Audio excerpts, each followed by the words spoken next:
Hello, my name is Emily Zwijak, and welcome to A String Method Book Analysis, All for Strings.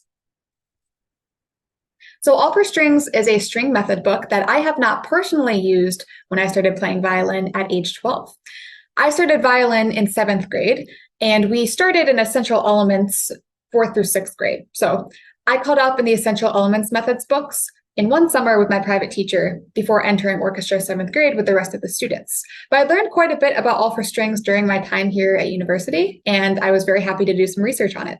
So All for Strings is a comprehensive string method book. It was written by Gerald E. Anderson and Robert S. Frost. There are 3 volumes total, and it was published in 2008.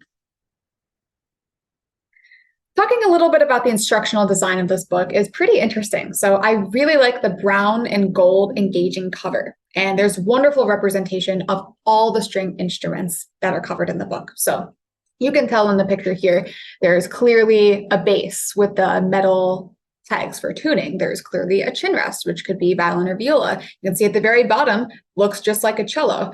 And they even show some different styles of bows in the corner. So you can see like a bass bow versus a violin bow, and there's an end pin. So it's not just showing one singular string instrument, but wonderful representation of all the string instruments that are covered in these method books.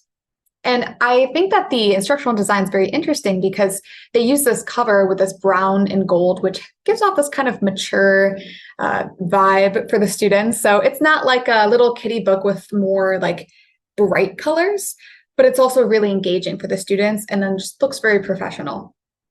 When we get into the book, the measures are numbered as pieces increase in length. So this works wonderfully for when we're rehearsing and time is of the essence, and we can say, oh, go to this measure number right here. And this only happens when we're getting to pieces around like 2 lines long. Otherwise, there aren't measure numbers for the shorter pieces in volume 1.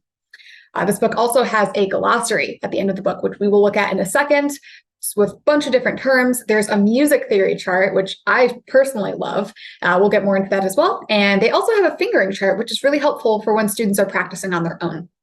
There are some photos for instrument position and posture, how to sit and stand with the instruments, how to take care of your string instrument. And then there's a little chart for recommended accessories. So getting your own music stand or having some extra strings just in case, etc. These introductory pages have some interesting images right here that I placed. So there's a little step-by-step guide for bowing. So how do you use your bow? How do you do arco the very first time? How do you set your bow? How do I think about my bow hand? And then they explain this written in words. And then there are also photos when you go to the very right with the bow hand steps. So they show the visual of what should this bow hand look like. And they also show step by step for people that like to read instructions. So wonderful representation for different types of learners. And then in the very middle, there's this chart pointing to all the different parts of the instrument. Now, I'm covering violin because I'm a violinist, but I will also talk about the different string instruments as we go along. But for all of the instruments, they cover all these little parts of each of the instruments, which I think is very important to really know your instrument and understand each of the working parts. The notation system. So in volume 1, we do use a different notation system. You can see at the very beginning, we start with 1 note per measure with just bar lines, but there is no staff yet. So we don't have to worry about the crowded up staff with the 5 lines and trying to squeeze the notes in there. At the very beginning, we're just starting with singular notes and then rests. So this is introduced on page 8, where we first start actually playing music after we've been introduced with the recommended accessories and the photos and explaining how to take care of your instrument. So this begins on page 8. But by page 12, we start learning some new rhythms and measures that we have bar lines, but we still don't have a staff. So you can see in number 31, hot cross buns, they give the note F sharp, and then there's this line, which is representing a half note. So when you see F sharp with a line, it showed that you play the F sharp and you hold it out for those 2 beats. And we also see the big long line for the whole note, that gets 4 beats. And then you can also see some quarter notes. So already the notation system, they start simple, but already by page 12, we're already starting to get closer to the standard notation, which by page 16, we are learning standard notation and reading off of standard notation. And you can see already when we do get to this part with standard notation, we're just doing open strings. We've taken a little step back. We're not putting fingers down. We're getting used to seeing what does my open D string look like on the staff? What does my open A string look like on the staff? So this is placed out very nice, very quickly, since we're only at page 16 and we're doing standard notation, but it's not a huge rush and doesn't create a bunch of stress on the students and gets them learning fast. So talking about some introductions to concepts, here we have rhythm, right? So rhythmic elements and patterns that are introduced in all 3 volumes of these books start with quarter notes and half notes and some whole rests on page 9, right? So remember, we started playing music on page 8. So we're talking about rhythms right away. We learn the half rest on page 19, then we go to the quarter rest, whole note, dotted half note, and we talk about an anacrusis, and then the 8th note. And you can see as we get to book 2, we dwindle down a little bit in our introduction of new concepts in terms of rhythm. So we're learning about 8th rests, dotted quarter notes, triplet, 16th notes, so more complex rhythms. And then by book 3, we're really getting into that dotted 8th and dotted 16th notes, and syncopation is being introduced. And the way that they introduce these concepts are so well taught. Here you can see the dotted half note, right? So they give you the visual. Here's the dotted half note. 2 beats go into the half note. 1 beat is pointed at the dot. And this is how it equals 3 beats. So showing the mathematical part, there's an explanation, you see the visual, and then boom, right underneath it, song 85, there's your dotted half note. Continuing our introduction of concepts, time signatures. So we start off by starting in common time, which is 4/4, page 16, so right when standard notation begins. Then we learn the 3/4, so more of a waltz style, 2/4, still in simple times until we get to book 2. Now we learn some 6/8, some cut time, some 3/8, so getting more into the compound time signatures. And this is also introduced really well. They show the counting, they break it down to when you get to like the compound meters, and then they show how exactly these notes fit in with one another, how you count the measures, and what exactly time signatures even mean. What does the 6 mean? What does the 8 mean? Introduction of concepts, pitches. So for pitches and range, we start with open strings on page 8 right away. And then we start reading fingered notes on standard notation on the staff at page 20. So we do start playing them earlier, but when we start standard notation, we don't get to fingered notes till page 20. Then we start learning A string fingerings, and then we start doing arpeggios and then G string fingerings. We start to go into book 2, and we start seeing chromatic notes for the first time. And then in book 3 for violin, we learn the 3rd position. And 3rd position is usually taught second to first position. So it makes sense that we're learning 3rd. I've also recently heard of some pedagogies that teach 3rd position first when learning the violin, because then it teaches you that triple contact. You're there, it's a little more comfortable too. And then you go back to first position where your hand frame widens. But that's something that I'm interested in that I'll look into a little bit later myself. But here they do the standard way that we've mostly been doing, where you learn first position and then 3rd position. And then pretty quickly later on in that book, we learn 2nd position. So when it comes to the cello and the double bass, they learn shifting a little bit earlier than the violin and viola. So in those books, you'll see it's very quickly that especially the bass is introduced to shifting, and not for the violin or viola. So you just have to be aware as the director, which sections are going to need your most attention, which ones are doing the shifting, and when. And introduction of concepts, bowing.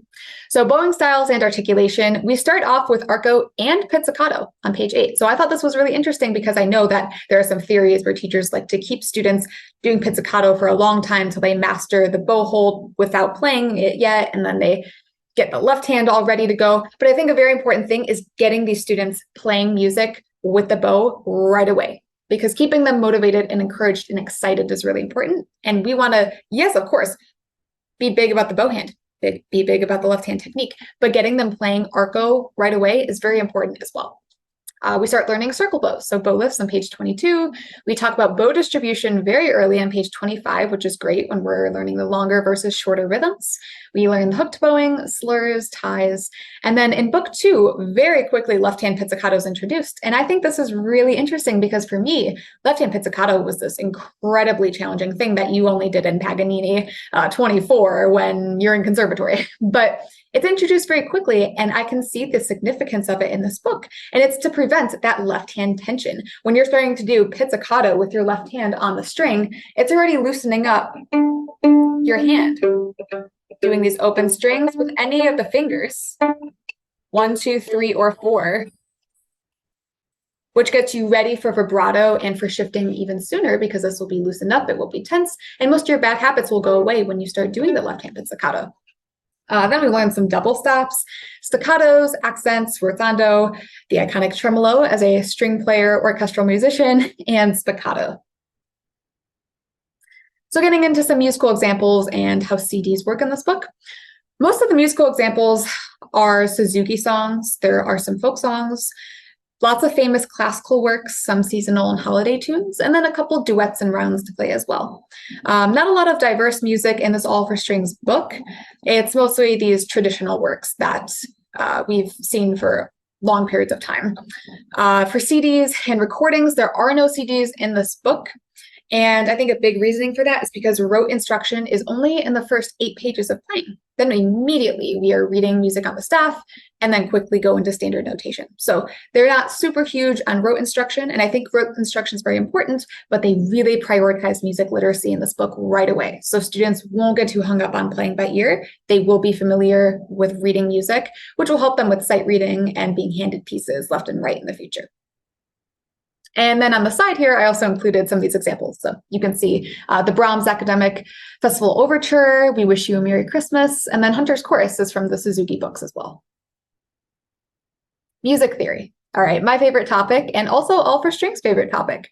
So All for Strings actually has a separate music theory workbook. Super exciting. There's a music theory guide on the first page of the first book as well. So immediately we're talking about music theory. Like I said earlier, the first 8 pages are by rote, but we prioritize music literacy here. I also thought it was very interesting that flats are introduced in book 2. And that is pretty early for how I learned flats. Right away, we were playing sharps as string players because it's just more comfortable for the fingerboard and learning different hand frames. But it's fairly early to be teaching flats already in book 2. So this is interesting to kind of take away that shame that comes, and that the shame and the fear, I think, when it's like, oh gosh, I have to play flats, like you're playing them right away, so they're already familiar to you. They also include some theory games, which you could see below here, number 131, the rhythm teaser. So it says theory game, and it's talking about counting and rhythm. So pretty simple music theory, of course, in book 1. We're not doing harmonic analysis or anything, but it really prioritizes this music literacy and understanding how music works right away. And then, of course, the glossary, which I have later on to show right here. So here, I know it's spread out a bit and it's a little small, so you can't really read everything, but this just shows the glossary that's introduced. You can see the terms going down that very first row, broken down into categories. And then there's the visual of what each of those terms look like in the music. And then there's a verbal explanation, so you can understand what they mean. Very helpful for focusing on student independence when they're practicing on their own. Getting into some national standard connections. So when it comes to composition and improvisation, there are none in this series, unfortunately. So if you are teaching out of the All for Strings book, you will have to create separate projects talking about composition and improvisation, which is absolutely possible. You can come up with a composition project, especially since music theory is so highly prioritized and music literacy is so highly prioritized. It shouldn't be too difficult then to start going into composition and writing their own music. So these side projects are absolutely possible. Improvisation will definitely need a little more work and probably come after some, after or even before some composition work as well. So other disciplines, there is strong music theory, as I've said. So there's that scientific method, thought process, that problem-solving thought process when understanding how the music's written. When reading and counting these rhythms, it's mathematical counting and adding. And then foreign language, of course, we are learning lots of Italian terms. They come right away, and we're learning exactly what they mean right away. And it's also included in the glossary. And then cultural connections. We mostly see in these books classical composers and traditional folk songs. I think it would be great to include every now and then a little like side piece, maybe in between the books, where you go to something that's not from a classical composer or not a traditional folk song. So here's an example of a new concept introduction. How do they introduce these new concepts? So here we have bow distribution, right? They define right here what WB means, and UH, and LH, and M, and then they break it up on the bow so you can see exactly with your bow where this fits in. And this is for learning where to play what notes in the bow. So they start with very simple going up and down a scale, right? Here they instruct you start in the lower half. Use the whole bow and go all the way down to the tip. Whole bow.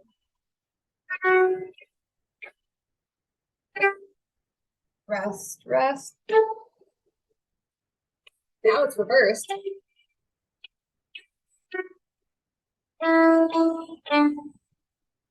So again, a lot of mathematical counseling. Whenever I'm talking about bow distribution with my students, I always ask them first, do you like math?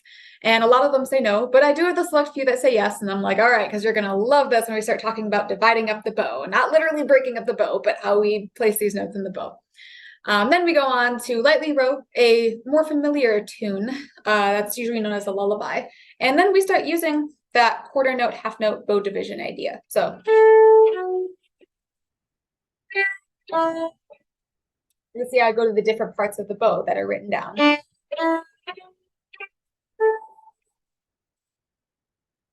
So they learn slow bow versus fast bow here.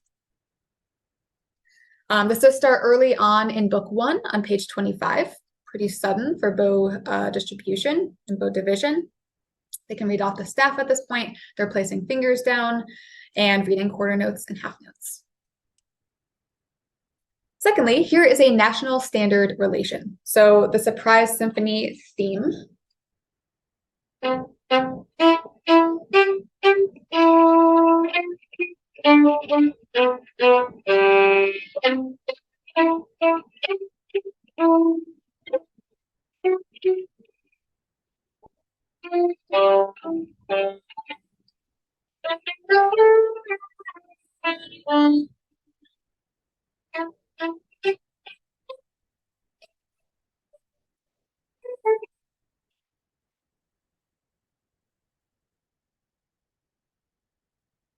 So here, going further into this national standard relation that we have, this is taught a little bit further in book 1. We start to go more into style and genre and the form of the piece. So these theory concepts are really coming out within this music literacy. We're seeing the difference in character, style, right? We start off this beginning with this really quiet, like tiptoeing kind of character, like trying to be quiet in like a scary movie. Bum, bum, bum, bum, bum, bum, bum. And then the dynamics kind of do that up and down thing right before going off into this new legato section. And you can see, we'll be able to relate how these articulations change when the style changes. So interpreting the music, figuring out how to play it, what characters are we trying to show here? What's the storyline? Is a great example in number 49 for this national standard relation. And lastly, what would be considered probably a cool song to the 4th through 6th graders. So here are introduced to double stops. You can see it starts with just some open strings, very simple double stops. So we can start learning how to balance the bow on 2 strings at the same time and learning where to place the bow to play those 2 notes at the same time. So I don't need to worry about putting my left hand down at all. We're just focusing on the double stops. So why might this be cool for the 4th through 6th graders? Well, it's really awesome to hear 2 notes being played together. And unfortunately, there are not a lot of duets in this book, or not many rounds, or even like little trios or quartets. So this is kind of a chance where it almost feels like you're playing with another person, almost like a duet, but it's just yourself. And hearing and feeling the ringing of those intervals, especially the perfect fifths, is so incredible under the chin, or underneath your chin down here for cello, or on your bass when you're holding it. And then very quickly, we start learning about some double stops that are different intervals, not just the fifth.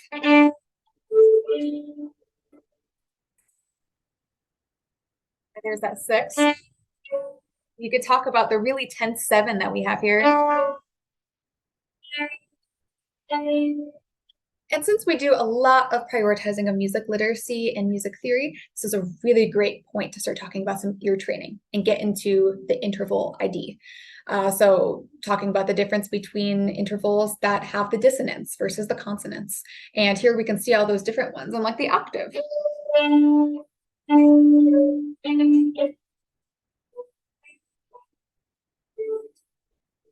And then it just goes on to get a little bit harder with some closer together intervals.